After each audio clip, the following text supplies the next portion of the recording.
What if I told you that one of the most promising keys to a clean future for our cars, trucks, and planes has actually been around for over 60 years?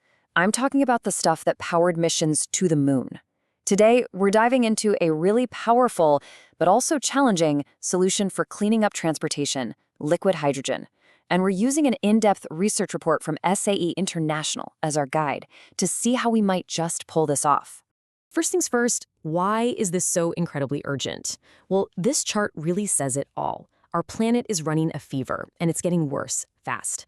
We are living in the warmest period in all of recorded history, and that trend is only accelerating, all driven by the greenhouse gases we keep pumping into the air. So, when you're facing a problem this big, where do you even start to look for a solution? The answer, well, it might surprise you. It's a fuel that has literally powered our species' greatest adventures. So what if the key to a cleaner planet is actually rocket fuel? Yep, that's right. We are talking about liquid hydrogen, or LH2. And look, this isn't some far-off sci-fi concept. This is a proven technology with a serious high-performance history, from the Saturn V rockets that took us to the moon to the space shuttle. The real question now is, can we take that power and bring it down to Earth to fuel our future?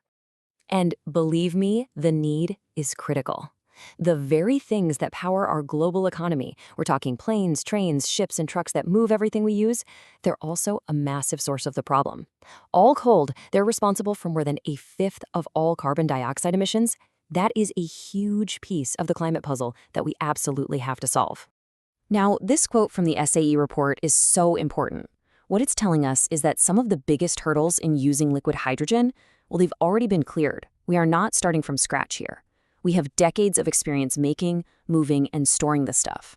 The real challenge now is adapting all that know-how for our everyday transportation needs. And the benefits? They are seriously compelling. I mean, just imagine a fuel that's almost 3 times more powerful than gasoline by weight, but the only thing that comes out of the tailpipe is clean water.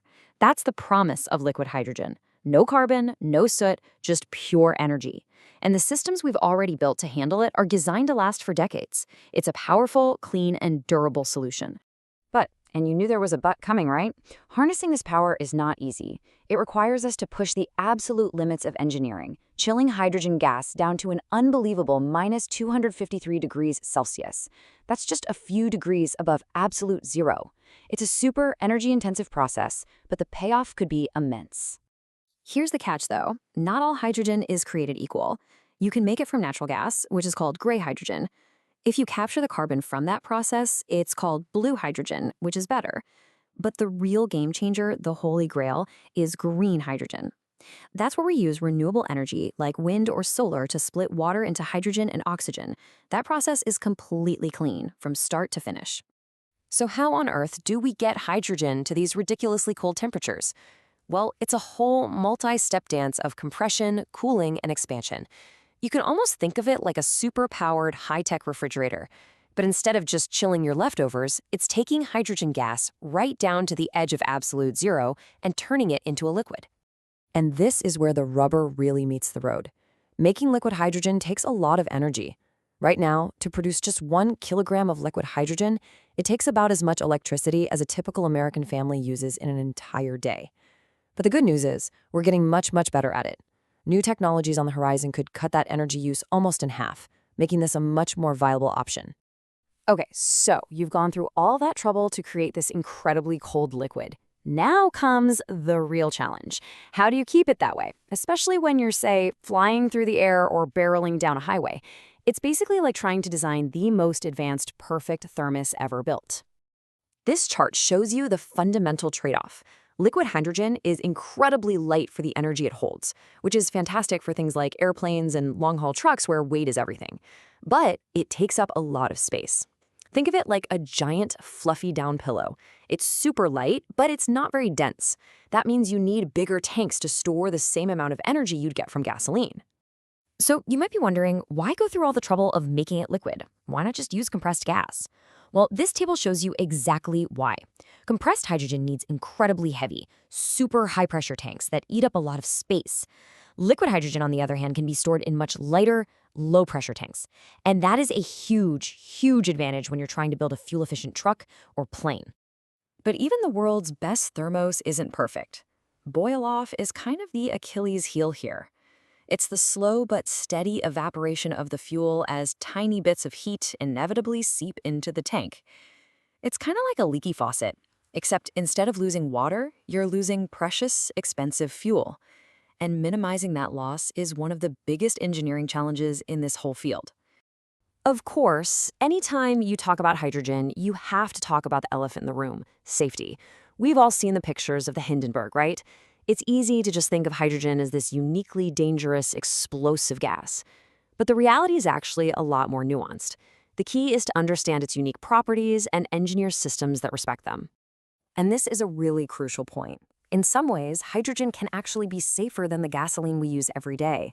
Think about it. If you have a leak, hydrogen is the lightest element in the universe. It's just going to shoot straight up into the air and disappear.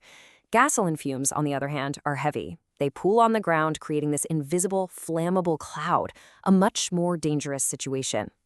Now, that doesn't mean liquid hydrogen is perfectly harmless. It is incredibly cold, so frostbite is a real risk. And if it warms up in a sealed pipe, it can create a lot of pressure really fast.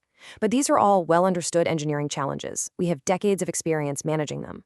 It's all about having the right technology and the right procedures to handle it safely.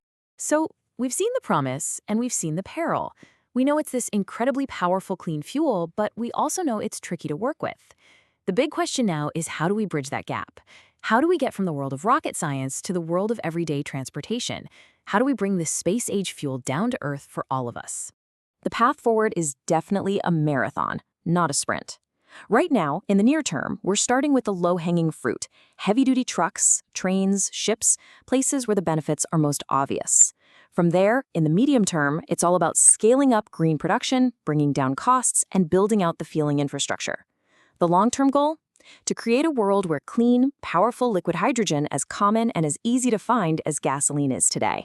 And so that leaves us with a choice. We can stick with the fuels we know, the easy path, and just kind of hope for the best, or we can choose to embrace the challenge of liquid hydrogen, invest in the technology, and start building a cleaner, more sustainable future. With the planet getting warmer every year, the real question is, can we afford not to? The clock is ticking, the choice is ours.